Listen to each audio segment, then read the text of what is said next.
Hi, my name is Patrik. I graduated in 2020. I did Japanese, legal studies, society and culture, English and modern history. I'm currently working in the Department of Health after doing a traineeship last year.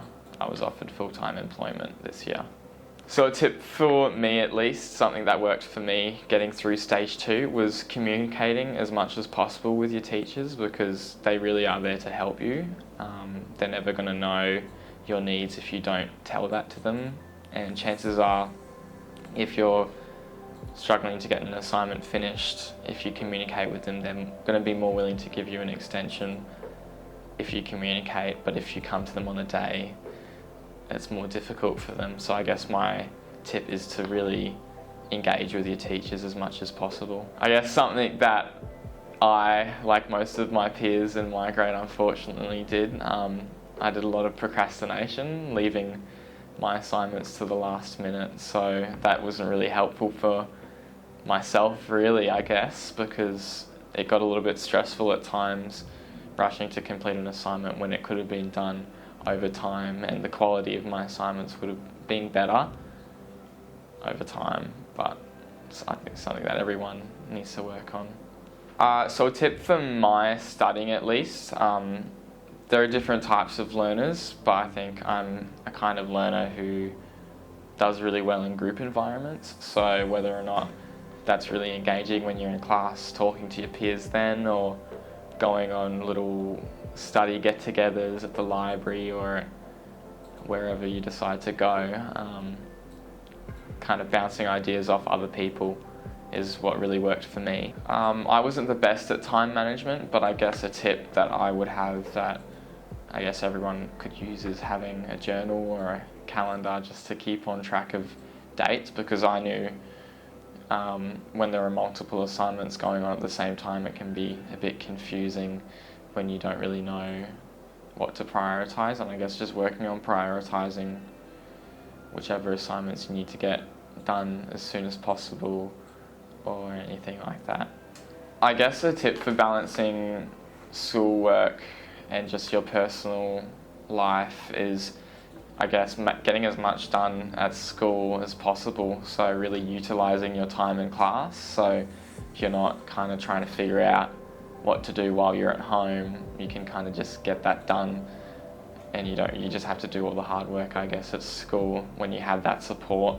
In terms of staying active, it's pretty important, when you're sitting down at school all day and then you're sitting down at home doing assignments, just getting exercise and eating healthy, drinking lots of water as well is really important. So I think one of the highlights leaving school, I guess, is you do get a little bit more of that freedom, whether or not you have a job, you're going to university, everything's going to be different to high school. So it's an exciting time, really. I guess the suggestion for after school really was get a plan ready as soon as possible. Even it might seem a bit early to start thinking about after year 12 in February or March or the start of your stage 2 journey, but it really is never too early.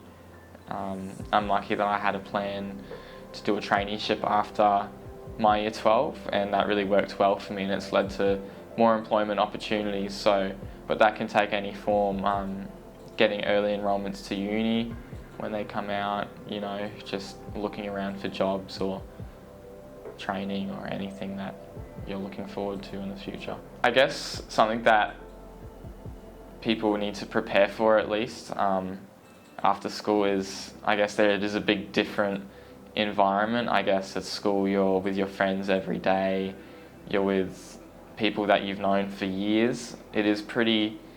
It's an interesting experience to have to meet new people, but it can also be really exciting. So you just gotta kind of, I guess, prepare yourself to put yourself out there in the world, because school is a pretty unique environment, I guess, that everyone goes through, but going in after school, it's quite different.